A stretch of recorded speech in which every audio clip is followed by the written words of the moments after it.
दोनों का मीनिंग क्या होता है? First of all, I want to know what do you mean by the ray of light?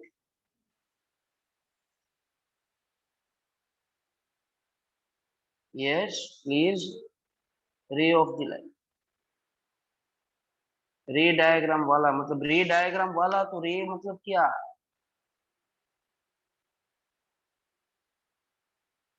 बताइए, बोलो आस्था।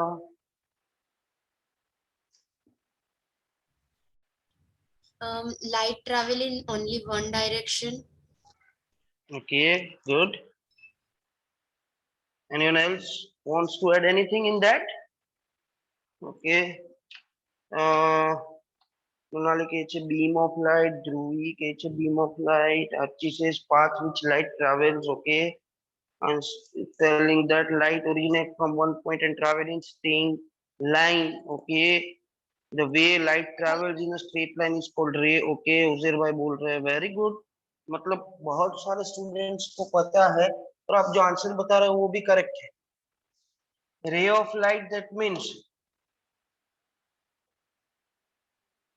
The path of light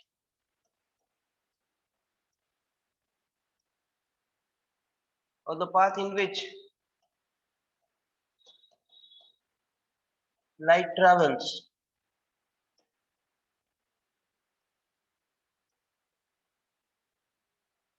is called ray of the light। बराबर। तो एक नया वर्ड भी आ गया, उसी के साथ रिलेटेड है, बीम ऑफ लाइट। बताइए क्या होता है बीम ऑफ लाइट? जब लाइट एक जगह पे से दूसरी जगह पे जाता है, तो वो जो पाथ फॉलो करता है उसको रे बोलते हैं। तो बीम क्या होता है?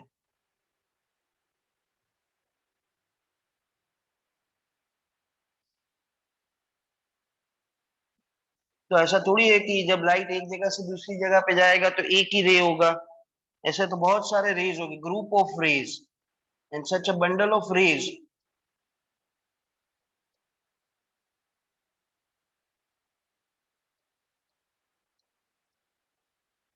Is called beam of light. उसको बीम बोलते हैं।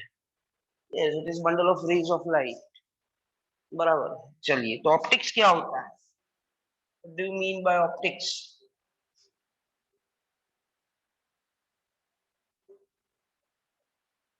It's a branch of physics. It's a branch of physics which is study of something।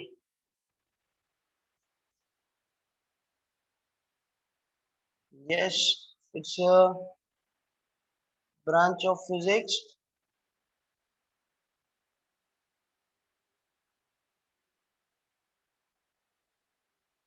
which is a study of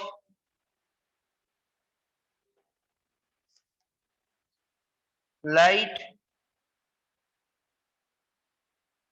and its properties। चलिए,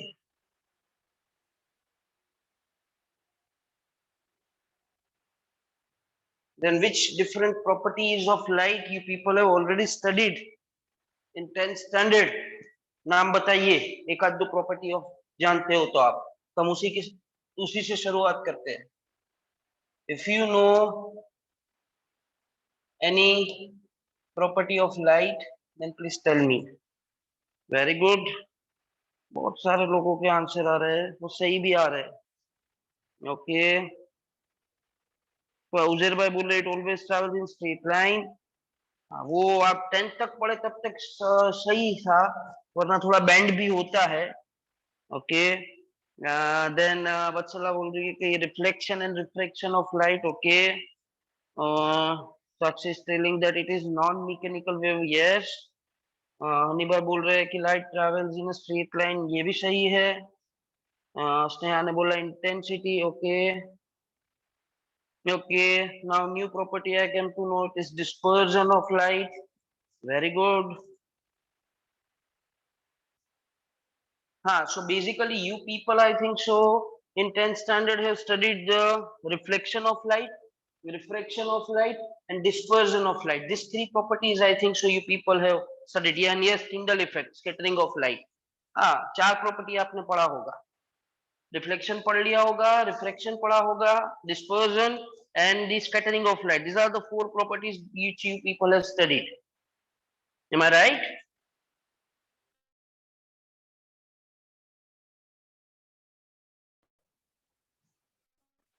Okay. In addition to that, light has some other properties also which you are going to study in 10th chapter. जैसे अभी किसी ने मेरे को बोला polarisation होता है, बराबर है, इंटरफियरेंस होता है, these are the different diffraction होता है, these are the different properties of light that we are going to study in 10th chapter, बराबर. So in this chapter, we are going to study the different properties of light, which you people have already studied. Then, which are reflection of light, जो आपने 10th standard में पढ़ा है, इसका detail आप जानते हो. Then next is refraction of light. Yes, इसके बारे में भी आपने जानकारी लिया होगा. Dispersion of light.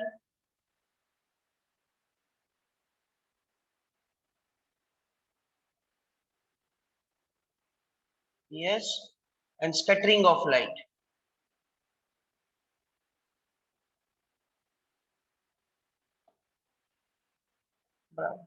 So these are the different properties of light that you are going to study in this chapter. हाँ, स्पेक्ट्रम मतलब भाई जो डिस्पर्जन से मिलता है उसको स्पेक्ट्रम बोलते हैं. So it is based on dispersion of light only. So this are the different properties which you are going to study in this chapter. ये चैप्टर में आप पढ़ने जाओगे. बाकी की जो प्रॉपर्टीज हमने बोली, इंटरफियरेंस, डिफ्रैक्शन, पोलराइजेशन, ये आप नेक्स्ट चैप्टर में पढ़ोगे, 10th चैप्टर में. फिर लाइट के भी दो नेचर होते हैं, पार्टिकल नेचर और वेव नेचर. ये हम वेव नेचर से कंसीडर करेंगे. पार्टिकल नेचर से लाइट की कौन कौन सी प्रॉपर्टीज आती है वो आप 11th चैप्टर में पढ़ोगे. तो basically 9th, 10th and 11th, all 3 chapter are based on optics only. ये रे ऑप्टिक्स है. इसके बाद वेव ऑप्टिक्स आएगा. और 11th chapter is quantum optics, in which you study the different properties of light on the basis of different nature of light. ये जो properties आप पढ़ रहे हो या पढ़ने जाने वाले हो ये चैप्टर में, it is based on wave nature of light. The light travels in a straight line in a like a wave. So that's based on wave nature of light. उसके based आप ये properties पढ़ोगे. So from that we are going to start with the reflection of light. First property से ही start करते हैं, फिर उसमें क्या क्या detail आएगी वो हम देख लेते हैं.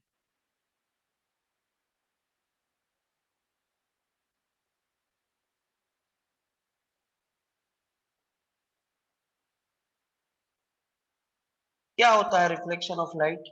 Can anyone tell me?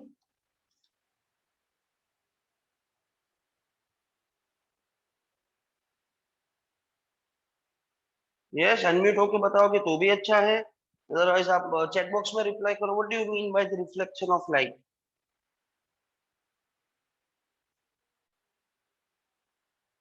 Sir Yes, बोलिए. सर जब एक रे ऑफ लाइट कोई एक स्मूथ सरफेस पे हिट करती है और जब वो वापस से बाउंस बैक करती है कोई दूसरी डायरेक्शन में, तो वो रिफ्लेक्शन ऑफ लाइट कहलाएगा. परफेक्ट, बराबर है. मतलब वो जो रे ऑफ लाइट जो बाउंस बैक होके वापस आता है उसको क्या बोलते हैं, ये आप जानते हो क्या? कि वो जो लाइट रे जो आपने गिराया गिवन सरफेस से, फिर वो रिटर्न होके वापस आया, दैट रे is called blank. Bounce back होके वापस आया, that is a reflected ray. जो आपने वो सरफेस पे गिराया, that is called an incident ray. Yes, perfect. तो रिफ्लेक्शन ऑफ लाइट मतलब कुछ नहीं, when incident ray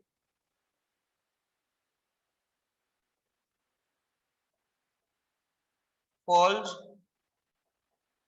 on given reflecting surface,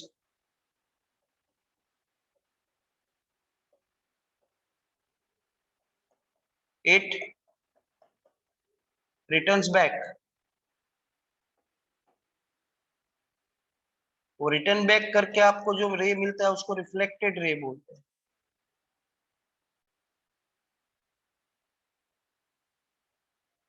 this phenomenon is called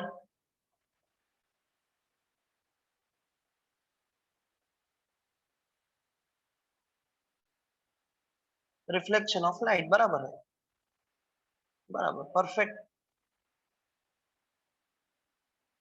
चलिए बराबर। या फिर सिंपल लैंग्वेज में आप बोलो कि the returning of light from a given reflecting surface is called the reflection of light. Perfect. चलिए, तो ये रिफ्लेक्शन ऑफ लाइट हो गया। तो आपने दो टाइप के रिफ्लेक्शन सीखे होंगे लोअर स्टैंडर्ड में, जिसका डिटेल हमें कुछ जाने की जरूरत नहीं है कि एक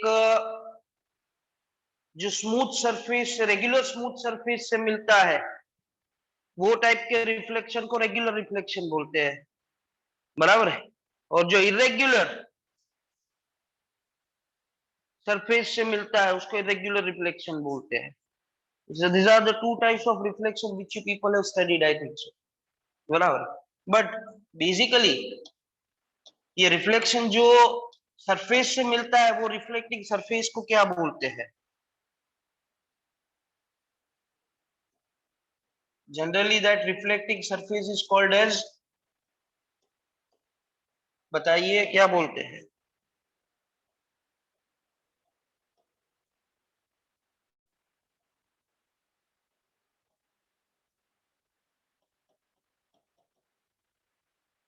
जहां से हमें रिफ्लेक्शन मिलता है, क्या बोलते हैं उसको? यस, हाँ, it is called mirror. Mirror से जनरली हमें रिफ्लेक्ट, जनरली हम ऐसा बोलते हैं, हर एक बार ऐसा जरूरी नहीं है। यस।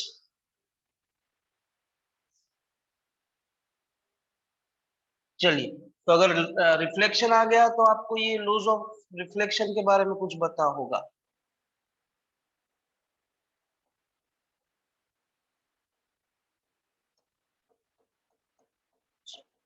तो ये हमने जो डेफिनेशन लिखा है वो हम एक डायग्राम से समझते हैं कि सपोज ये मेरे पास प्लेन सरफेस है या रिफ्लेक्टिंग सरफेस है।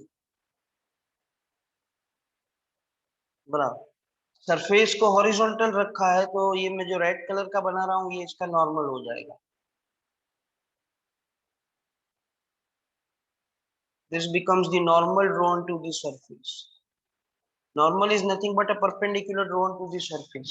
We are considering this reflecting surface as horizontal, so the normal will be perpendicular to vertical direction में होगा। बराबर। हमने ऐसा सीखा कि whenever the light incident ray falls on this surface, suppose ये point पे incident ray हमने fall करवाया, बराबर, so this becomes the incident ray of the light.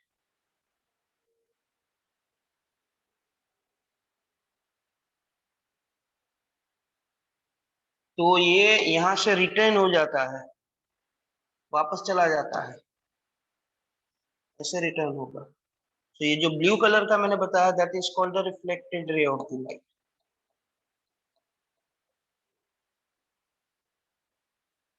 ठीक है।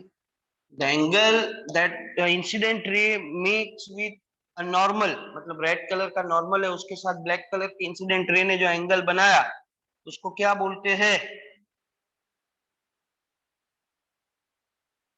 थीटा आई बोलो, थीटा खाली आई बोलो, कोई भी, that is called angle of incidence.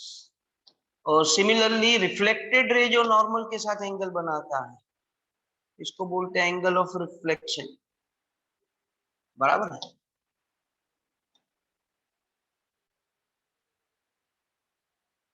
So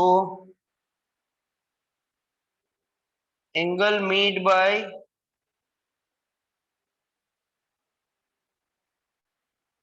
incident ray with normal,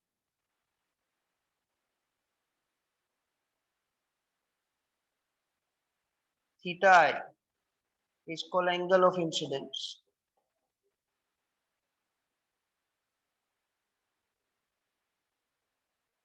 ठीक है। Similarly, angle made by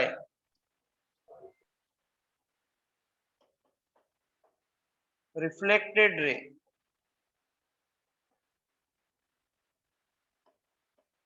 with normal, जिसका नाम दिया हमने theta R, is called angle of reflection, and we are talking about the laws of reflection. तो आपको पता है तो बताइए, अनम्यूट होके कोई बताएगा तो बहुत अच्छा लगेगा। लॉज ऑफ रिफ्लेक्शन है मतलब एक से तो ज्यादा ही होंगे। So can anyone tell me the first law?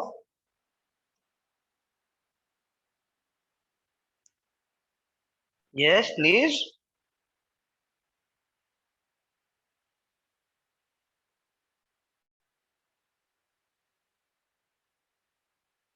Yes, very good. उजेर भाई ने सही बताया, साहिल ने सही बताया है कि the incident ray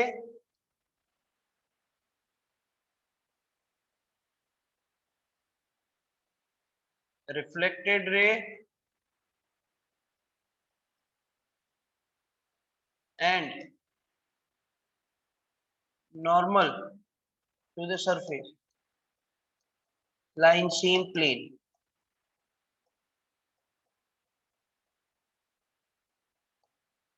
What is the second law of reflection? ये भी मेरे को किसी ने रिप्लाई किया है, वो भी सही है कि थीटा आई और थीटा आर का वैल्यू ऑलवेज इक्वल होता है। That is, angle of incidence is always equal to angle of reflection.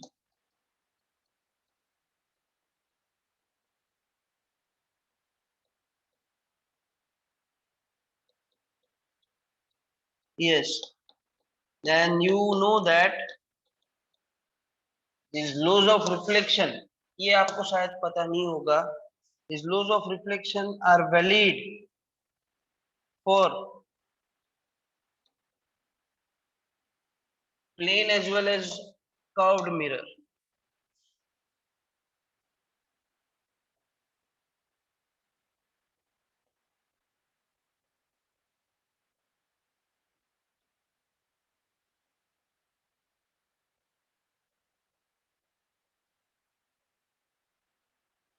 बराबर है, yes.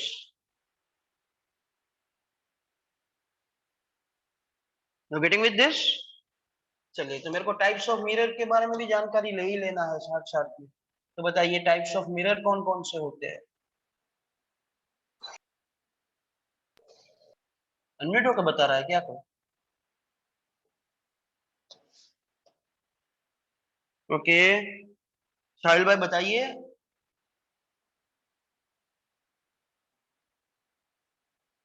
अच्छा, एक प्लेन मिरर, ओके, मेरे को पता नहीं था। Sir and second concave, curved mirror, convex and plane.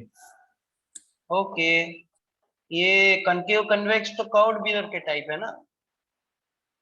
Yes sir. तो कर्व्ड मिरर में फिर दो type, concave mirror and convex mirror. Can anyone tell me the difference between concave mirror and convex mirror?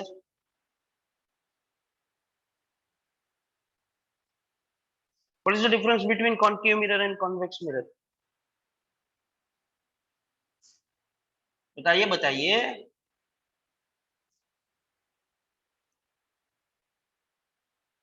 नहीं आज था, थोड़ा गलती कर दिया आपने।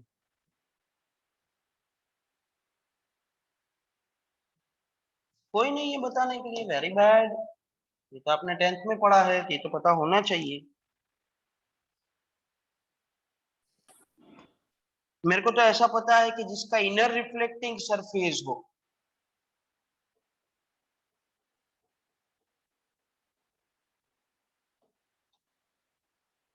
उसको कॉनकेव मिरर बोलते हैं।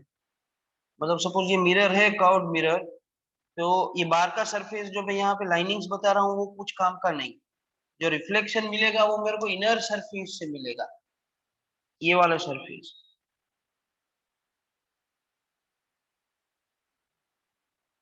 This inner surface gives the reflection, then it is called concave mirror. And similarly अगर आप convex mirror के लिए देखने जाओ तो उल्टा हो जाएगा। Outer reflecting surface जिसका होता है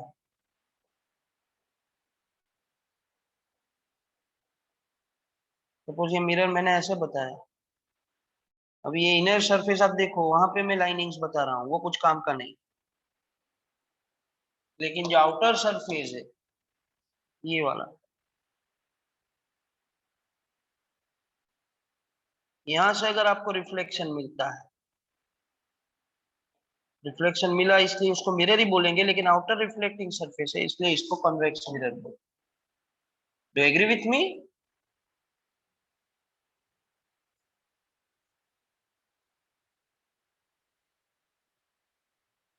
Yes, Hasta, you are correct. Concave has real focus, whereas convex has virtual focus. Convex is diverging and concave is converging. ये भी सही है। Clear?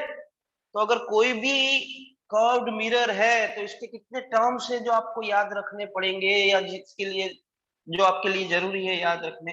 As an example, suppose मैं कॉन्केव मिरर लेता हूं, तो अभी आपको पता चल गया कि concave mirror that means a mirror which is having a inner reflecting surface. चलो ये मैंने कॉन्केव मिरर लिया, यहाँ पे मैंने एक उसका एक सेंटर बताया है, just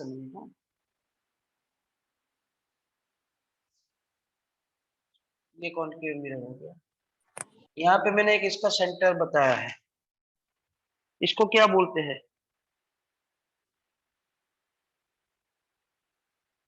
the centre of reflecting surface.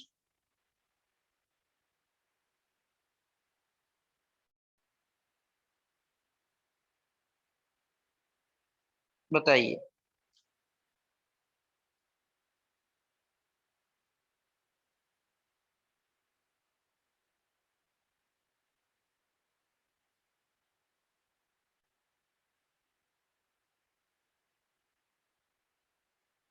Sir question repeat कर सो।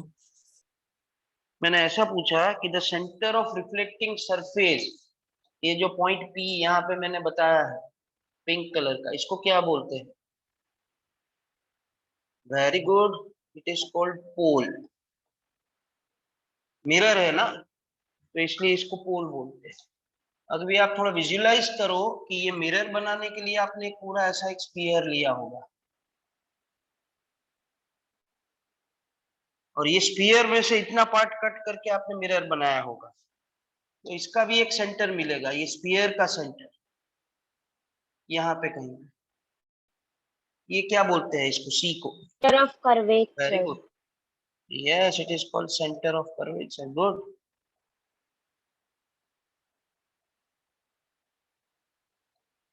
चलिए, the centre of reflecting surface is called pole, and the centre of sphere from which this mirror is cut, or this reflecting surface is cut, is called center of curvature. I agree. Now if you visualize further, you can find out an horizontal axis passing from this pole and the center of curvature. इसको क्या बोलेंगे? मैं आपको draw करके बताता हूँ। Principal axis. Okay, principal axis बोलते हैं। चलो तो हम ड्रॉ करके बताते हैं। So there is a horizontal axis which is passing, imaginary horizontal axis passing from the pole and the centre of curvature. इसको आपने बोला कि इसको प्रिंसिपल एक्सिस बोलते हो। I agree. चलिए, तो ये हो गया जो हॉरिजॉन्टल एक्सिस है, ये हो गया प्रिंसिपल एक्सिस। एग्री।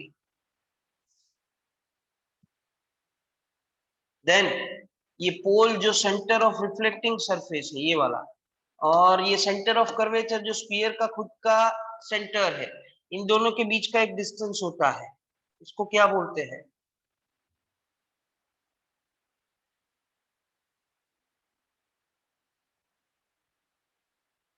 नहीं, pole to centre of curvature का डिस्टेंस बोल रहा हूं। तो फोकल लेंथ कहां से आएगा? The distance between pole and center of curvature is called, yes, it is called capital R. That is a radius of curvature. बराबर है। या फिर इसको आप ऐसे भी डिफाइन कर सकते हो कि it is the radius of this sphere from which this mirror is cut. बराबर है. Radius of the mirror from which radius of the sphere from which this mirror is cut is called radius of curvature. या फिर आप ऐसा बोलो कि the distance between the pole and center of curvature is called radius of curvature. चलिए, अगर यहाँ पे मैं इंसिडेंट रे भेजता हूं, ये इंसिडेंट रे हो गए,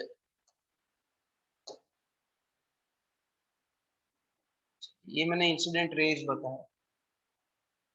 तो ये इंसिडेंट रेज रिफ्लेक्ट होके कहां से पास होंगे? एक पॉइंट से पास होंगे. ये इसका रिफ्लेक्टेड रे, ये इसका रिफ्लेक्टेड रे, ये इसका रिफ्लेक्टेड रे, और ये इसका reflected, that passes from one point on the principal axis and that point is called focus. तो क्या बोलते हैं? Yes, it is called focus. Be careful while you are writing. Focus का अगर आप सिंबल लिख रहे हो तो इसको कैपिटल F लिखना है. और अभी आपका इंतजार खत्म हो गया, आप जो कब के मेरे को आंसर बता रहे थे वो आ गया. Distance between the pole and focus is called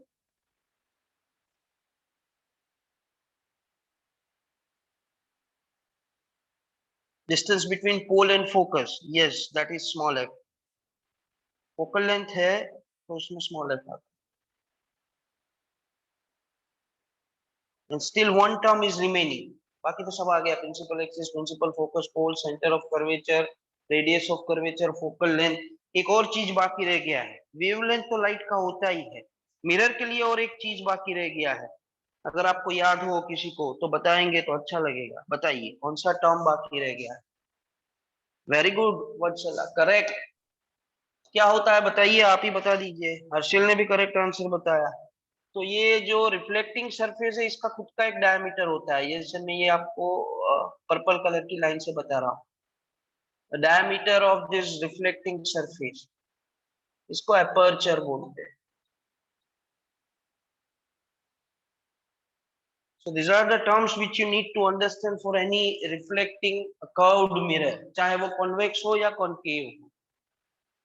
Are you clear with this term कि इसका definition में लिखवा दूं? ये तो नोट्स में मिल जाएगा आपको, एक एक हर एक आपको पता भी है.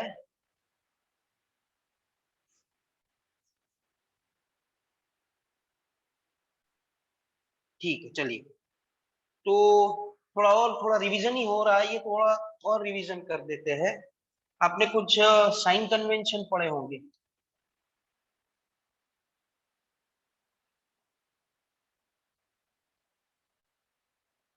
Sign convention for spherical mirrors, spherical या कर्व्ड मिरर,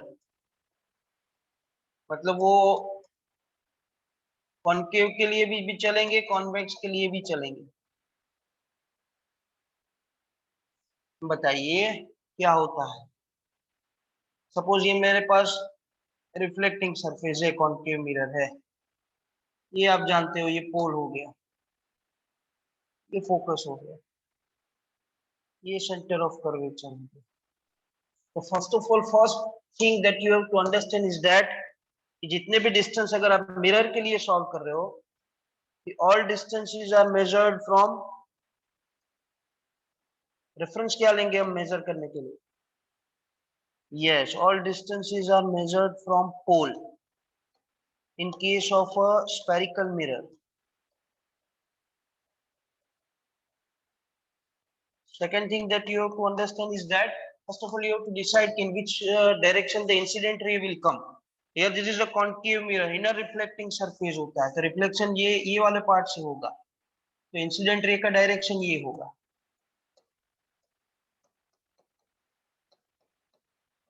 बराबर. इंसिडेंट रे आएगा वो अगर एक्स एक्सिस के साथ कंपेयर करो तो वो कौन से एक्स एक्सिस पे है? पॉजिटिव एक्स एक्सिस के negative x axis? Incident ray का जो एरो है वो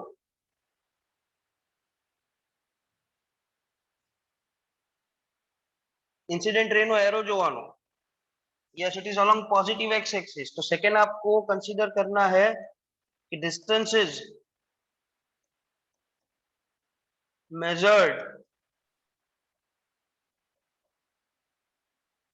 in the direction of incident ray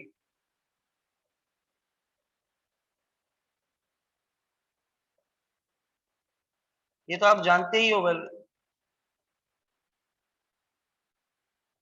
are taken as positive and in the opposite direction of incident way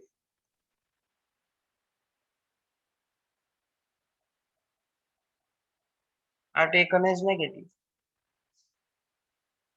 ठीक है, बस जैसे एक्स एक्सिस कंसीडर किया वैसे वाई एक्सिस कंसीडर करो। जो हाइट आप प्रिंसिपल एक्सिस से अबव मेजर करोगे तो वो पॉजिटिव वाई एक्सिस पे आएगा, तो उसको पॉजिटिव लेने का। जो हाइट आप नीचे मेजर करोगे प्रिंसिपल एक्सिस से वो नेगेटिव आएगा। इंसिडेंट रे के डायरेक्शन में जितने भी डिस्टेंसेस आएंगे वो पॉजिटिव, इसके अपोजिट डायरेक्शन में जितने भी डिस्टेंसेस आएंगे वो नेगेटिव। Clear with this? तो heights measured above principal axis वो पॉजिटिव वाई एक्सिस में आया,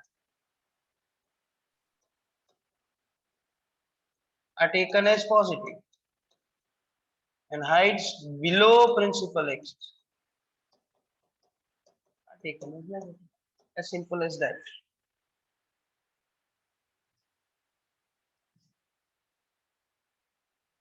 बराबर, अपवर्ड એટલે पॉजिटिव वाई एक्सिस, डाउनवर्ड मतलब नेगेटिव वाई एक्सिस। और अगर हॉरिजॉन्टल डायरेक्शन का डिस्टेंस है तो एक्स एक्सिस के साथ कंपैरिजन कर दो तो आपको पता चल जाएगा। Are you clear with this? इसीलिए अगर आप कॉन्केव मिरर देखो तो फर्स्ट ऑफ ऑल तो आपको कोई भी मिरर के लिए तीन चीजें याद रखनी होती है। एक होता है ऑब्जेक्ट डिस्टेंस, जिसको हम स्मॉल यू से डिनोट करते हैं, मतलब that is a distance of object from the pole. Then next is the image distance,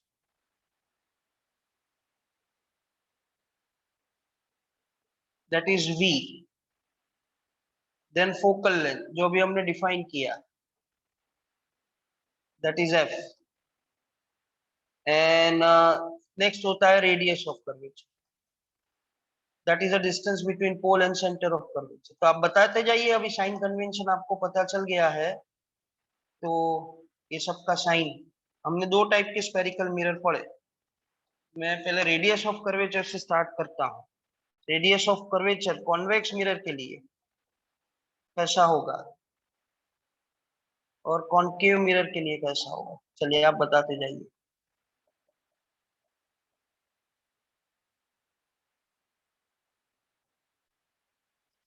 convex mirror के लिए रेडियस ऑफ कर्वेचर पॉजिटिव आएगा कि नेगेटिव आएगा, बताइए।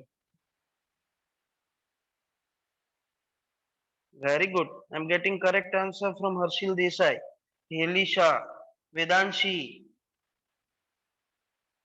વંદિતભાઈ કોન્વેક્સ મિરર है, આઉટર રિફ્લેક્ટિંગ સરફેસ હોય એટલે પોલ થી પોઝિટિવ એક્સ એક્સિસ બાજુ જાઓ તો તમને સેન્ટર ઓફ કર્વેચર મળે। Yes, so it is to be taken as positive. और वही अगर आप कॉन्केव मिरर के लिए लोगे तो नेगेटिव आएगा।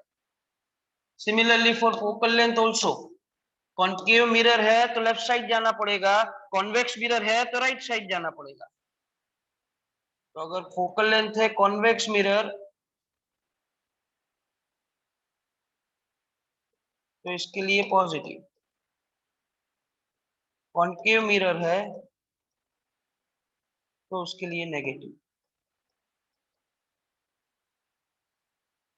चलिए फिर हम ऑब्जेक्ट डिस्टेंस के पास चले जाते हैं। ऑब्जेक्ट डिस्टेंस, ऑब्जेक्ट को तो आप रिफ्लेक्टिंग सरफेस के सामने ही रखोगे, तो it is always negative. There are some special cases कि जब वो पॉजिटिव होता है, वो कब आएगा तब मैं बताऊंगा। ये अभी आपको इसके डिटेल में जाने की जरूरत नहीं है, आप ऐसा याद रखो कि object distance is always negative. Yes, चलिए और अभी मेरे को इमेज डिस्टेंस के बारे में जानकारी दीजिए। और ये जो जानकारी देगा तो मेरे को पता चलेगा कि आपने 10th में ये चैप्टर कैसे पढ़ा है, बताइए। चलिए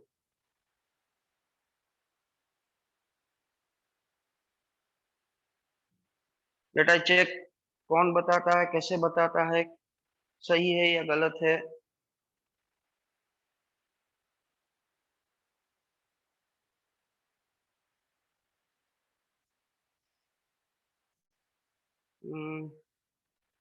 कॉन्वेक्स के लिए पॉजिटिव और कॉनकेव के लिए नेगेटिव। ओके, तो आपने ऐसा सीखा होगा कुछ कि दो टाइप के इमेजेस होते हैं, एक रियल इमेज, एक वर्चुअल इमेज। जनरली रियल के साथ इरेक्ट इन्वर्टेड आता है और वर्चुअल के साथ इरेक्ट आता है।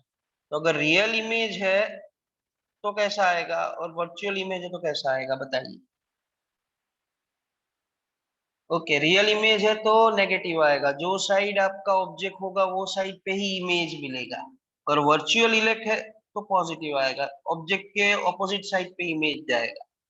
Are you all clear with this?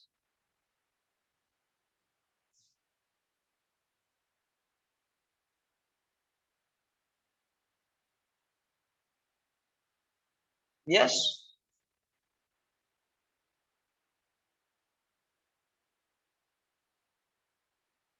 Any doubt then you can ask. Clear है तो कंफर्म कीजिए।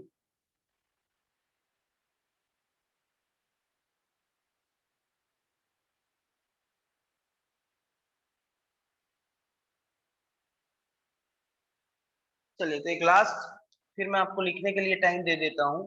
आई want to derive relation between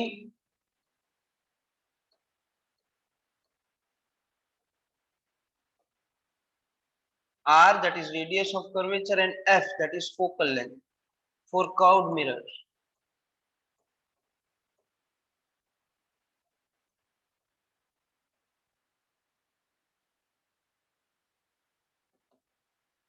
Do you know that relation क्या होता है? ये रिश्ता क्या कहलाता है R और F के बीच का?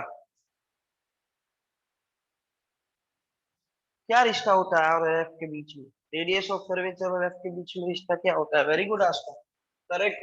और इस 2F radius of curvature focal length से डबल होता है, बराबर है। यही हमें डिराइव करना है भाई, ऐसा थोड़ी चलेगा। तो चलिए हम कॉन्केव मिरर ले लेते हैं, वही इजी रहता है। This is a concave mirror which I have taken, this is पोल,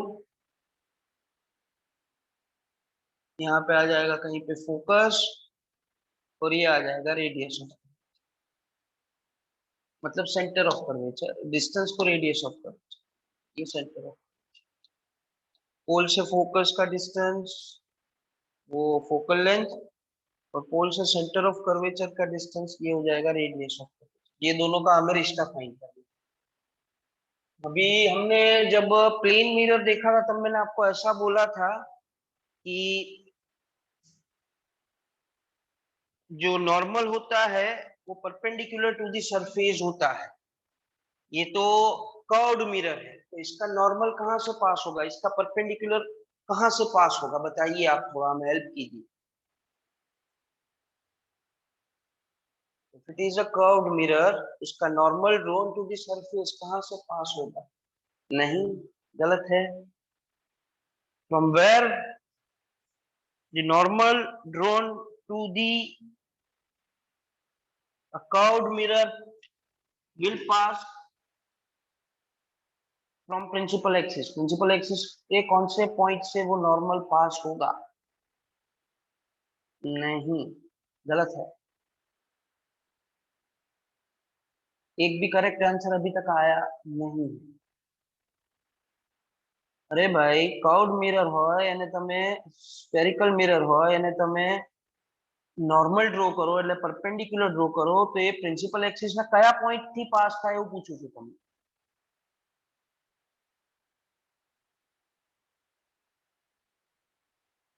नहीं,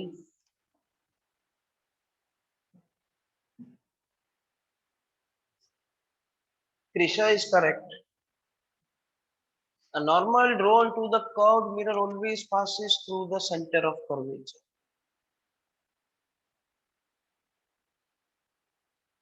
ये हो जाएगा normal drawn to the surface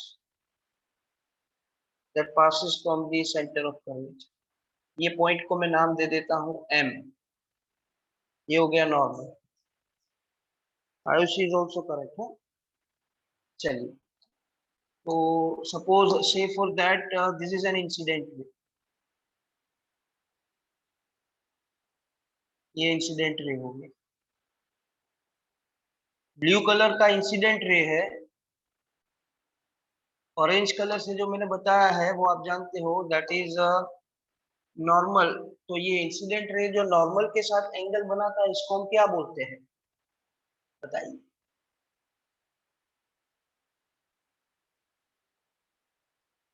yes, very good, it is an angle of incidence, let it is theta. तो theta is angle of incidence, बराबर।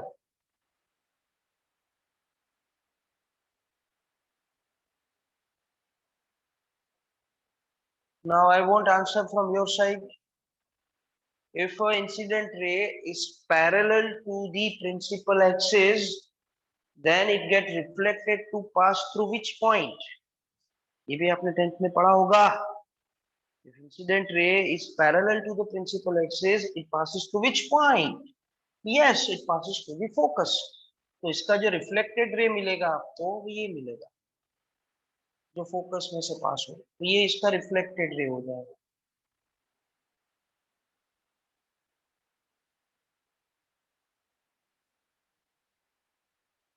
बराबर, that becomes a reflected ray, and the angle made by this reflected ray with the normal, मतलब वो brown colour का जो रे है उसने ऑरेंज कलर के नॉर्मल के साथ जो एंगल बनाया, ये भी थीटा हो जाएगा, क्योंकि हम जानते हैं कि एंगल ऑफ इंसिडेंस और एंगल ऑफ रिफ्लेक्शन सेम होता है। ठीक है, यू गेटिंग माय पॉइंट। तो मैं आपको पूछ रहा हूं, उसका मेरे को आंसर चाहिए। I want the value of measure angle M C P, कितना होगा बताइए। थोड़ा दिमाग लगा के सोच के शांति से बताइए, रीजन के साथ। What will be the angle of M C P, मतलब सी पे जो एंगल बनेगा प्रिंसिपल एक्सिस पे, वो कितना होगा, ऐसा मैं पूछ रहा हूँ। Yes, I'm getting correct answer from many students, which is correct by given by Vatsala, Krisha, Astha, Ansh, Nidhi, Sakshi, Anand, Hitarth, Deep, again Hitarth, एक बीजू के नीचे okay, very good, very good. Preet Mushrif, Vandit, अरे भाई ये भी थीटा हो जाएगा ना। कौन से एंगल्स हो जाएंगे ये, वो जेड बन रहा है कुछ।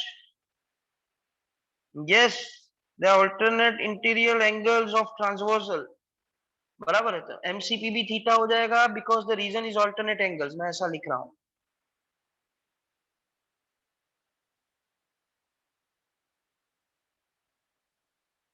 चलिए, then again I want to check your geometry and I want the answer of measure angle MFP, M focus and P, इसका मेरे को आंसर चाहिए with correct reason. Yes, I'm getting correct answer from Krisha, Astha, Vatsala, अंश। नहीं, मैं आपको थोड़ा hint भी दे देता हूं, आप ट्राइंगल एमसीएफ को चेक कीजिए, जिसमें सी थीटा है, एम थीटा है, और मेरे को एमएफपी मतलब ये एंगल चाहिए, ये वाला एंगल।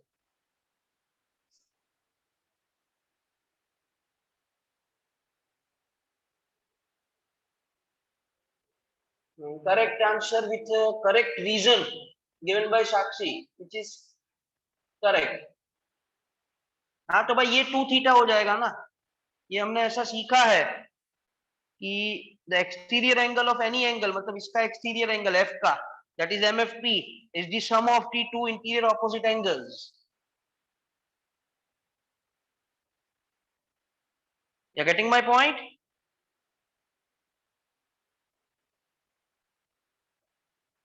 यहां तक पता चल रहा है, तो फिर मैं आगे बढ़ सकता हूं।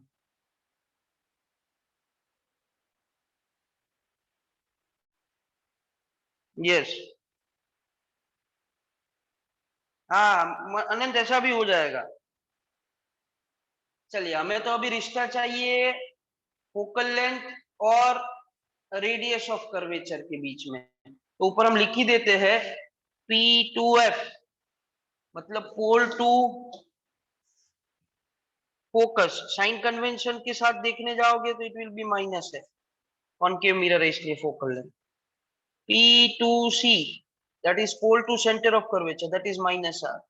इन दोनों का रिश्ता चाहिए, ये दोनों का रिश्ता चाहिए, तो फिर हम ये दोनों डिस्टेंस जो ट्राइंगल में आते हैं वो दोनों ट्राइंगल लेना पड़ेगा। तो एक MFP लेना पड़ेगा, उसमें आपको PF आ जाएगा, और एक MCP लेना पड़ेगा जिसमें आपका P2C आ जाएगा, और इन दोनों के बीच का रिश्ता मिल जाएगा। Are you clear with this?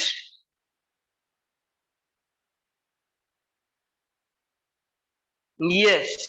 और ये जो M2P आपको आर्क लग रहा है ना, उसको आप ऐसा कंसीडर कर सकते हो, ये पॉइंट P को यहाँ पे शिफ्ट कर सकते हो, ऐसा आप ले सकते हो। सर ऐसा कैसा?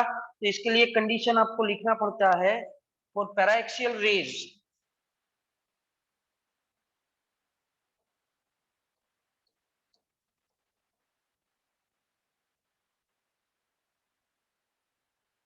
MP can be considered perpendicular to CP। Sir ऐसा कैसा? और ये पैराएक्सियल रेज क्या होते हैं? Can anyone tell me what do you mean by the paraxial raise?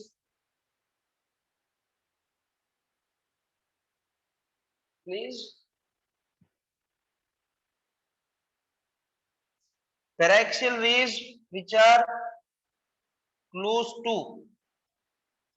principal axis. The rays which are close to principal axis is called paraxial rays, and for that rays it is not needed that कि वो principal axis से parallel ही हो, लेकिन उसके नजदीक होने चाहिए, तो उसको paraxial rays बोलते हैं। तो आर्क को आप स्ट्रेट लाइन कंसीडर कर सकते हैं। Do agree with me? Paraxial rays मतलब ऐसा दिमाग में से निकाल देने का कि it must be parallel to principal axis, ऐसा जरूरी नहीं है। चलिए तो पहले मैं एक ट्राइंगल सॉल्व करता हूँ, फिर दूसरा ट्राइंगल। पहले हम ट्राइंगल सॉल्व करते हैं MCP। MCP में MP वो तो अपोजिट साइड है, और मेरे को जो रिक्वायरमेंट है वो P2C का है, वो एडजेसेंट साइड है। Then I should have to take which trigonometric ratio? बताइए। MCP में कौन सा ट्रिग्नोमेट्रिक रेशियो में ले लूंगा तो मेरे को PC जो मेरे को चाहिए वो और MP आ जाएगा। Yes, very good. tan theta, इसका tan लूंगा मैं, तो can I say that tan theta is MP by PC? MP तो उसको रखेंगे हम, और PC की जगह पे -R डाल देंगे। उसी तरीके से मैं tan 2 थीटा लूंगा ट्राइंगल MFP में, तो वो मेरे को मिल जाएगा MP बाय PF, ये opposite side upon PF, adjacent side. PF तो आपका -F है, बस वही मैं आगे ऐड करने जा रहा हूं। As tan theta is equal to MP by CP for very small angles.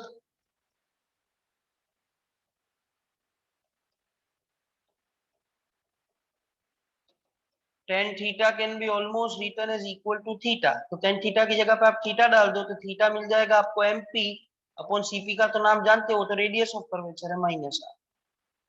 Similarly अगर आप tan 2 थीटा फाइंड करोगे दूसरे ट्राइंगल में, तो MP तो सेम रहेगा अपोजिट साइन, लेकिन वो FP मिल जाएगा। Same condition for small angles, tan 2 theta can be written as, tan निकाल दो बाकी बचेगा वो, दैट इज 2 थीटा, तो you get 2 theta as MP same upon FP की जगह पे -F आ जाएगा फोकल लेंथ। बस अब ये दो इक्वेशन को सॉल्व कर दो, तो मैं ऐसा कर सकता हूँ 2 थीटा की जगह पे वैल्यू डाल देता हूँ, तो should I put instead of theta, can I say it is MP by -R, that is equal to MP upon -F? MP get cancelled out, minus minus becomes plus, R को आप ये side ले लो, F को सामने जाने दो, तो R is 2F, or you can say that focal length can be written as R by 2। focal length radius of curvature से आधा होता है, that means principal focus midpoint होता है। Do you agree with me? Are you clear with this? Please confirm. चलिए तो आप लिखते जाइए पहले से। ये बोर्ड पे कुछ लिखने का बाकी है? इसमें तो वैसे डेफिनेशन ही है, लिखना है तो लिखो लिखो लिखो।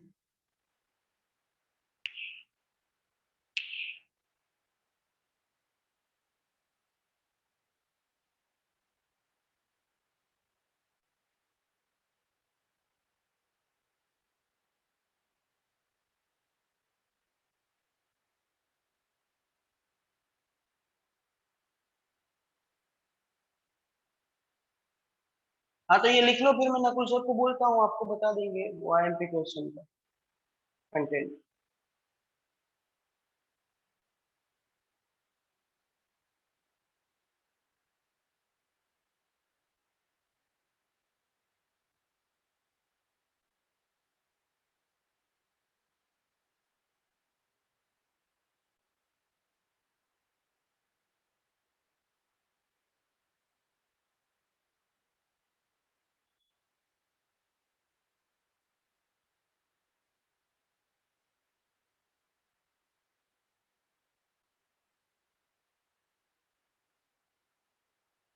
चलिए कंप्लीटेड। ये व्हाइट बोर्ड का कंटेंट लिख लिया आप लोगों ने?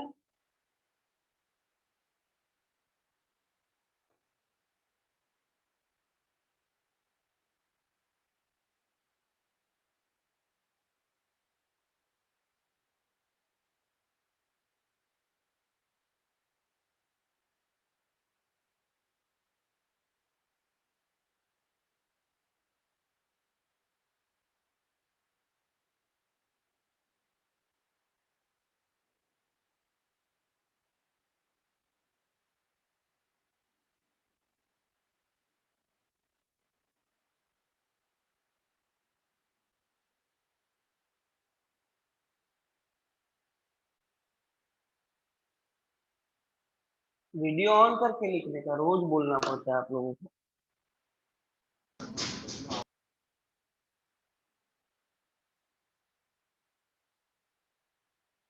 Keep your video on while you are writing.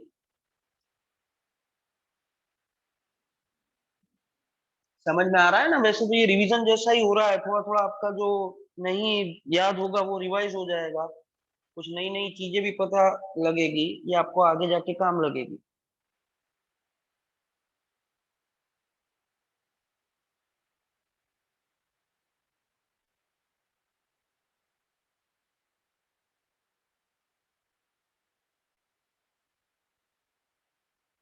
It's wonder to know that I am getting answers from the new person.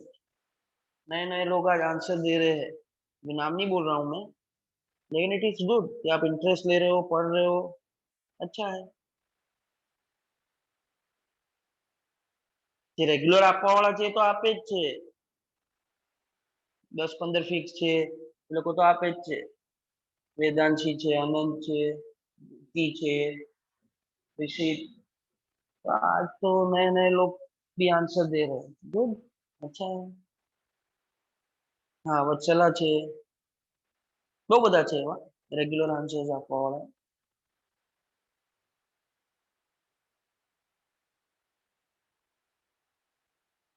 Should I take you to the next slide?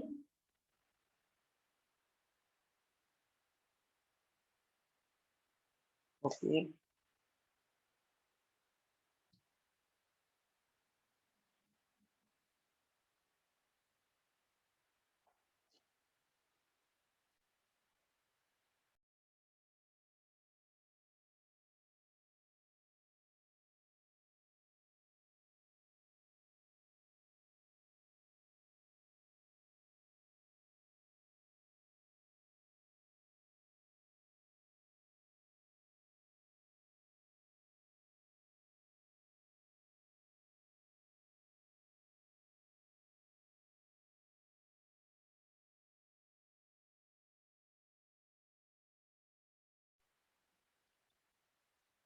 Next time हम ऐसा होंगे ना, तो एक mirror equation आपने कुछ सुना होगा, जाना पहचाना होगा, याद रखें, वो डिराइव कर देंगे, उसका डेरिवेशन आईएमपी है, और फिर वो इमेज फॉर्मेशन बाय कॉन्केव और कॉन्वेक्स मिरर, ये भी आपने कुछ उसका टेबल पढ़ा होगा, वो भी अच्छे से रिवाइज कर देंगे। तो ये चैप्टर का फर्स्ट पोर्शन कंप्लीट हो जाएगा, reflection is the first part, वो कंप्लीट हो जाएगा।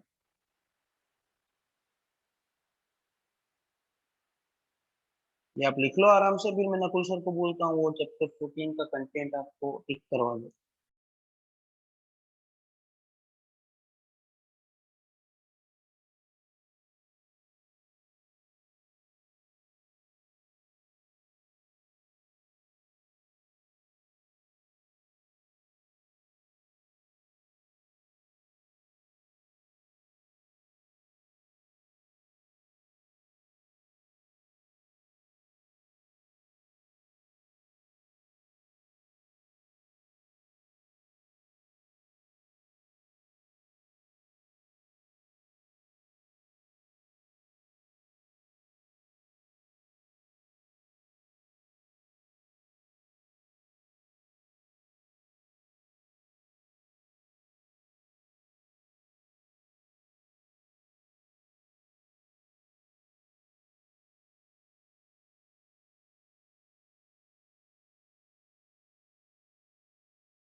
Is this completed?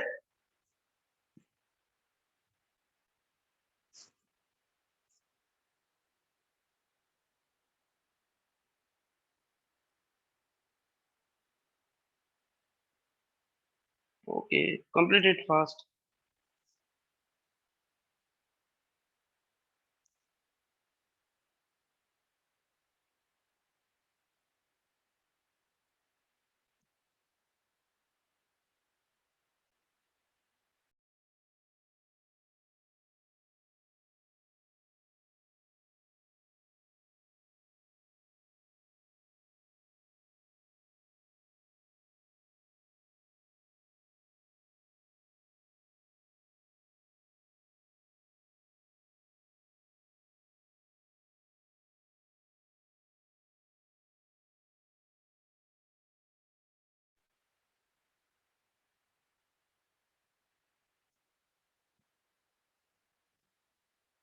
करूँ भाई, नेक्स्ट स्क्रीन करूँ?